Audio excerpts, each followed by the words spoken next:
A'udzubillahiminasyaitonirrajim. Bismillahirrahmanirrahim. Assalamualaikum warahmatullahi wabarakatuh. Klana Juta Channel mempersembahkan cerita senat Pedut Tiga Demangan Dauhan episode yang ke-39. Selamat mendengarkan. Sementara itu sesuai dengan permintaan Kanjeng Sultan Trenggono, maka Kiai Bawiryo telah menceritakan seluruh peristiwa yang terjadi Tiga Demangan Dauhan.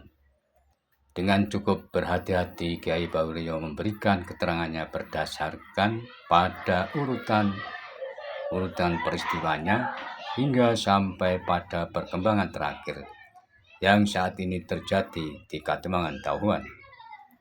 Kiai Bawiryo juga menceritakan upaya-upaya yang telah dilakukannya untuk dapat memperoleh keterangan tambahan dalam kaitannya dengan persoalan yang berkembang, termasuk dengan kesulitan yang dihadapinya.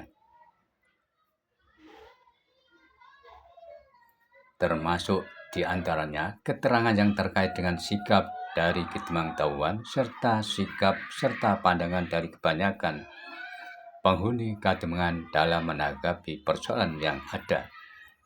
Terlihat Kanjeng Sultan Demak dan Tumenggung Kertopuro mendengarkan keterangan Ki Bawiryo dengan bersungguh-sungguh, seolah-olah keduanya tidak ingin kehilangan bagian-bagian cerita yang disampaikan oleh Kiai Bawiryo.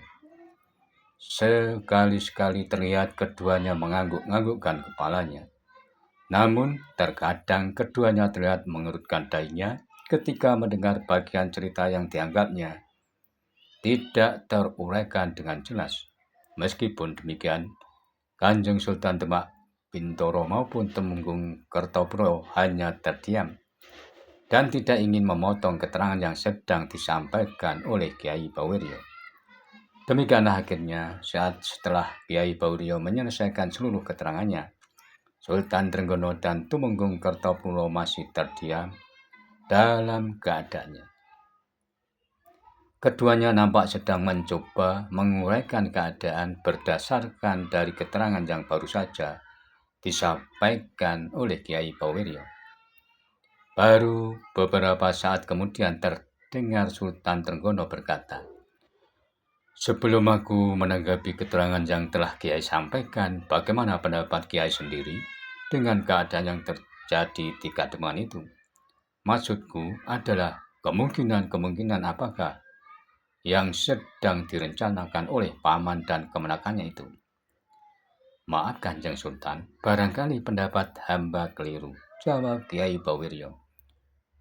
"Menurut dugaan hamba, keduanya mempunyai kepentingan dengan rencana lawatan Kanjeng Sultan ke wilayah timur." "Pertimbangan apakah yang mendasari pendapatmu, Kiai?" bertanya Sultan Trenggono. Dengan berhati-hati, Kiai Bawiryo memberikan penjelasannya. Sejak semula, mereka memang telah dengan sengaja memilih Kademangan Dauhan sebagai alasan berpijaknya. Meskipun mereka mengetahui bahwa Kademangan Dauhan sebenarnya tidak memiliki kekuatan yang dapat mendukung rencananya, namun hal yang demikian nampaknya telah mereka perhitungkan dengan cermat. Kiai Bawiryo menghentikan keterangannya sambil menunggu tanggapan dari Kanjeng Sultan Trenggono ataupun Tumenggung Kertopuro. Namun nampaknya Sultan Trenggono justru telah meminta Kiai Bawiryo melanjutkan penjelasannya. "Silahkan Kiai melanjutkan. Aku justru menjadi tertarik dengan pendapat Kiai." "Terima kasih Kanjeng Sultan," jawab Kiai Bawiryo sambil kembali melanjutkan keterangannya. "Letak serta keberadaan dari Kademangan itulah yang nampaknya menjadi pertimbangan mereka dalam memilih satu tempat yang akan mereka jadikan alas dari gerakannya." Sambil mengerutkan dahinya, Kanjeng Sultan Demak berdesis, "Aku belum melihat adanya berkaitan antara keberadaan Kademangan Dauhan dengan rencana yang ingin mereka lakukan." "Maksud hamba adalah," kata Kiai Bawiryo menanggapi perkataan Sultan Demak, "bukankah Kademangan Dauhan berada pada jalur lintasan yang akan Kanjeng Sultan lalui dalam rencana lawatan ke wilayah timur?" Benar, Kiai. Jalur perjalananku memang akan melintas di sebelah utara Kademangan Tauhan. Bukankah beberapa waktu yang lalu aku sudah mengatakan kepada Kiai, jawab Sultan Trenggono. Hamba menduga mereka merencanakan untuk mengganggu perjalanan Kanjeng Sultan, baik secara langsung ataupun tidak. Mereka dengan cerdik akan meminjam Kademangan itu sebagai landasan pergerakannya. Sehingga ada kesan seolah-olah gerakan yang mereka lakukan merupakan gerakan yang berasal dari Kademangan tersebut, Kanjeng. Kiai, tiba-tiba Tumenggung Kertopuro memotong perkataan Kiai Bawono. Aku belum menanggapi persoalan yang berkaitan dengan kecerdikan mereka dalam memanfaatkan Kademangan Tauhan sebagai tempat dari penyampaian gerakannya. Yang ingin aku katakan adalah apakah yang Kiai maksudkan dengan perkataan mereka ingin mengganggu perjalanan Kanjeng Sultan Demak? Tumenggung Kertopuro, jawab Kiai Bawono. Mereka nampaknya bukan hanya sekedar ingin mengganggu perjalanan Kanjeng Sultan Trenggono. Mereka bahkan bermaksud ingin menyergap iring-iringan Kanjeng Sultan. Mendengar perkataan serta keterangan Kiai Bawono, Tumenggung Kertopuro tidak bisa menutupi keterkejutnya. Dengan suara yang sedikit tertahan, Tumenggung Kertopuro berkata, apakah dengan demikian mereka dengan terang-terangan ingin menghadang iring-iringan Kanjeng Sultan Trenggono dalam kedudukannya sebagai pemimpin tertinggi di Kademangan Kesultanan Demak? Nampaknya itulah rencana besar yang tengah mereka persiapkan, jawab Kiai Bawono. Apakah mereka tidak mengetahui bahwa perjalanan Kanjeng Sultan ke wilayah timur merupakan perjalanan yang bersifat perjalanan resmi dari seorang pemimpin tertinggi Kesultanan Demak dengan segala tunggul dan lambang kebesarannya, berkata Tumenggung Kertopuro. Mereka tentu saja mengetahuinya, bahkan nampaknya mereka pun telah memperhitungkannya dengan cermat keadaan seperti itu, jawab Kiai Bawono. Maaf Kiai, berkata Tumenggung Kertopuro dengan wajah menegang. Aku tidak bermaksud untuk tidak mempercayai keterangan yang Kiai sampaikan. Aku hanya ingin mengetahui kekuatan seperti apakah sebenarnya yang tersimpan di Kademangan Tauhan sehingga mereka telah berani bertindak nekat untuk melakukan penyergapan iring-iringan Kanjeng Sultan. Tumenggung Kertopuro, berkata Kiai Bawono. Kademangan Tauhan memang tidak memiliki kekuatan memadai untuk mendukung rencana mereka. Lantas, kenapa mereka memilih Kademangan tersebut untuk dijadikan pusat dari keseluruhan gerakannya? Sila Tumenggung Kertopuro.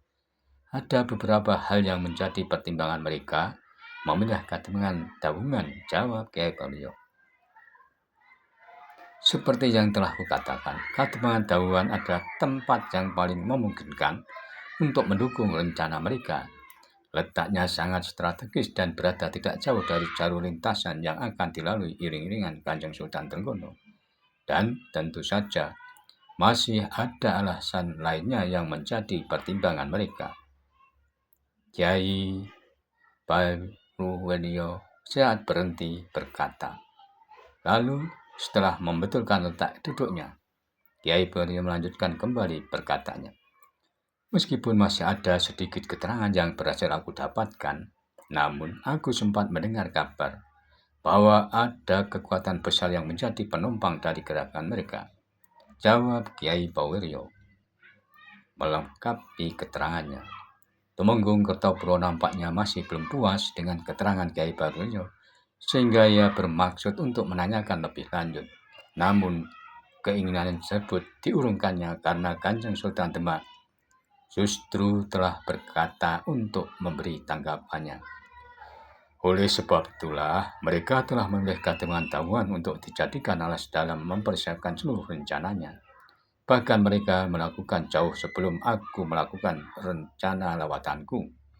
Nampaknya mereka memperhitungkan segala sesuatunya dengan penuh kecermatan dan benar-benar matang. Mungkin keterangan yang disampaikan Kiai Bawono memang benar, berkata Sultan Demak selanjutnya. Ada kekuatan besar di belakang mereka. sebuah kekuatan yang siap digerakkan kapan saja dan kemana saja. Pada saatnya kalau mereka telah merasa mampu menguasai dan mengendalikan kademangan itu, kekuatan yang masih tersembunyi tersebut tentu akan mulai dialirkan menuju kademangan Tauan, berkata Sultan Trenggono. Maaf Kanjeng Sultan, apakah memang ada tanda-tanda yang mengisyaratkan hal demikian? Jawab Tumenggung Kertopuro sambil membubuhkan badannya. Kenapa kau bertanya kepadaku? Bukankah yang mengetahui keadaan Ki Bauwiryo? Jawab Sultan Trenggono sambil mengerutkan dahinya. Ampun Kanjeng Sultan, hamba memang bermaksud menyampaikan pertanyaan tersebut kepada Kiai Bauwiryo. Jawab Tumenggung Kertopuro. Tanpa menanggapi perkataan Tumenggung Kertopuro, Kanjeng Sultan Trenggono berkata, "Bagaimana dengan pertanyaan dari Tumenggung Kertopuro itu, Kiai? Apakah memang ada tanda-tanda ke arah itu?" Tumenggung Kertopuro berkata, "Kiai Bauwiryo, untuk persoalan itulah aku menghadap Kanjeng Sultan Trenggono saat ini. Meskipun masih samar-samar sebenarnya sudah ada tanda-tanda yang mengisyaratkan bahwa mereka memang menyimpan sebuah kekuatan yang siap digerakkan kapan saja dan kemana saja. Untuk saat ini, aku memang belum mempunyai bahan yang cukup memadai untuk mendukung keteranganku. Keberadaanku sebagai salah satu penghuni kademangan itulah yang justru telah membatasi ruang gerakku. Aku tentu harus bersikap penuh berhati-hati dalam menyadap bermacam keterangan yang berkaitan dengan rencana gerakan mereka." Saat Kiai Bauwiryo menghentikan keterangan kepada Tumenggung Kertopuro, lalu menyambung perkataannya yang ditujukan kepada Sultan Trenggono. "Kanjeng Sultan," berkata Kiai Bauwiryo, "hamba ingin menyampaikan pendapat. Apakah tidak lebih baik Demak mengirimkan seorang petugas sandi ataupun siapapun orangnya untuk secara khusus mengamati perkembangan yang terjadi di kademangan Tauan? Tentu akan lebih baik kalau Demak secepatnya dapat memperoleh keterangan secara lebih lengkap dan menyeluruh terkait dengan persoalan yang ada. Perkembangan yang akhir-akhir ini terjadi semakin mencemaskan hati hamba." Untuk beberapa saat Sultan Trenggono terdiam. Persoalan yang telah disampaikan oleh Kiai Bauwiryo nampaknya benar-benar telah menambah kegelisahannya. Rencana lawatan ke wilayah timur adalah rencana yang telah menjadi kebijakan resmi dari Sultan Trenggono, sekaligus kebijakan penting dari pemerintahan Demak Bintoro. Bahkan dalam sebuah acara Pisuanan Agung, rencana tersebut telah mendapat persetujuan dari seluruh pemimpin tertinggi Kesultanan Demak Bintoro, termasuk juga telah mendapatkan restu dari para sesepuh yang ada.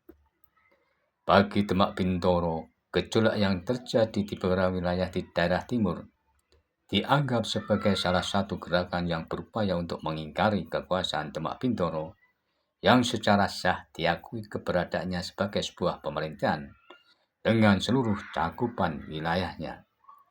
Pengaruh kekuasaan Demak Bintoro yang sedikit demi sedikit telah mulai memudar dan semakin rapuh di wilayah timur nampaknya telah mendorong Sultan Trenggono untuk segera mengambil satu keputusan yang jelas dan tegas.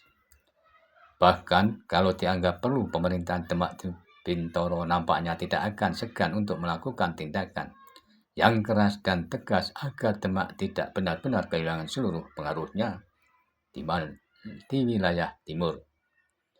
Meskipun demikian, Sultan Trenggono memang tidak bermaksud melakukan rencana tersebut dengan serta-merta begitu saja, apalagi tanpa didasarkan pada pertimbangan-pertimbangan yang matang. Bagaimanapun juga, Sultan Trenggono memerlukan untuk bersikap dengan penuh kehati-hatian serta memperhitungkan semuanya dengan cermat agar segala sesuatunya dapat berjalan sesuai dengan yang direncanakan.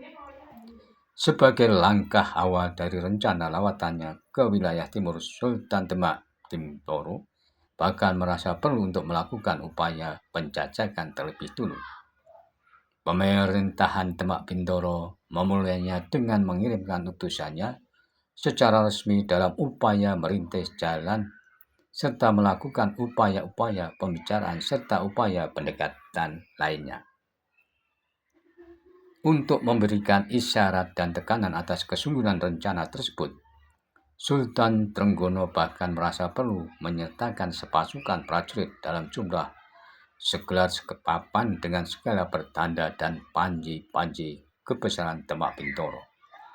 Utusan itu sendiri dipimpin oleh seorang yang mendapat kepercayaan secara khusus dari Sultan Trenggono. Seorang temenggung yang dikenal memiliki pengalaman yang luas serta mempunyai kecakapan dalam melakukan upaya pendekatan telah ditunjuk untuk memimpin pasukan perintis jalan. Sementara itu, seorang senopati muda yang mempunyai kecakapan dan kemampuan mumpuni telah mendapatkan kepercayaan dari Sultan Trenggono secara langsung untuk memimpin sepasukan prajurit yang mempunyai tugas melakukan pengawalan dan pengamanan terhadap utusan resmi dari pemerintahan Demak tersebut.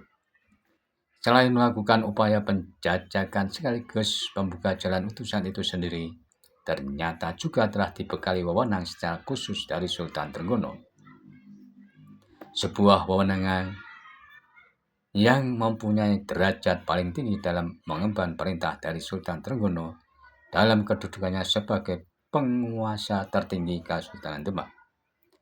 Dengan wewenang khusus, utusan tersebut bertindak mengatasnamakan Sultan Demak dalam kedudukannya sebagai duta ngerampungi yang dilengkapi dengan rencana kebesaran pemerintahan Demak Bintoro. Sebagai utusan yang berkedudukan duta ngerampungi, tentu saja utusan tersebut mempunyai wewenang untuk melakukan tindakan apapun berlandaskan pada kekuasaan pemerintahan Demak Bintoro. Sebagai seorang pemimpin dari sebuah negeri yang besar, Sultan Trenggono telah sampai pada keputusannya bahwa rencana lawatannya ke timur merupakan satu upaya pemerintahan Demak Bintoro untuk menegakkan kembali kebesaran dan kedaulatan Demak Bintoro. Sultan Trenggono nampaknya telah berniat untuk mulai mewujudkan cita-citanya untuk mempersatukan kembali wilayah-wilayah yang saat ini telah mulai tercerai-berai. Sebuah cita-cita yang memang telah dirintis oleh para leluhur dan pendahulunya dalam upayanya mempersatukan seluruh negeri dari mulai ujung timur sampai ujung barat ke dalam panji-panji kebesaran Demak Bintoro. Demikianlah cerita Silat Pedut di Katungan Dauhan episode ke-39, dan nantikanlah episode selanjutnya.